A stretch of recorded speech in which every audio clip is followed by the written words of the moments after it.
এই যে প্রোডাক্টটা দেখাচ্ছি এটা ম্যানুয়াল সিস্টেমের রোলার ব্লাইন্ডস বলা হয় এটাকে। আমাদের কাছে jute blinds, black out, semi black out, translucent এই ধরনের বিভিন্ন রকমেরই ফেব্রিক থাকে। জাকার্ডের ফেব্রিক আছে, বিভিন্ন ধরনের অপশান আছে।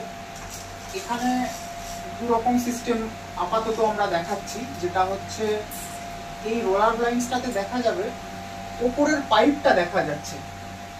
এর ওপরে পেলমেট সিস্টেম হয়, সেটা আমরা পরের ভিডিওতে দেখাবো। পেলমেট সিস্টেমের রোলার ব্লাইন্ডসে যেটা হয় সেটা ওপর থেকে ধুলো পড়ার জিনিসটা কম থাকে, কিন্তু এখানে পাইপ দেখা যাওয়ার জন্য অনেকেই মনে করেন যে জিনিসটা দেখতে বাজে লাগবে, তার জন্য পেলমেট সিস্টেমের রোলার ব্লাইন্ডসও আছে।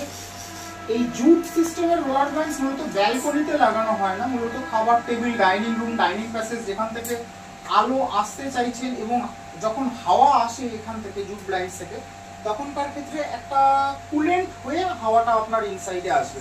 কারণ জুট ব্লাইন্ডসের বুনন, এর টেক্সটাইল এবং এর ফেব্রিক যে বুননটা এমনভাবেই তৈরি যেটা আপনার যখন এর মধ্যে দিয়ে এয়ার পাসিং হবে, এয়ার কিছুটা হলেও ঠান্ডা হয়ে আপনার ভেতরে ঢুকবে।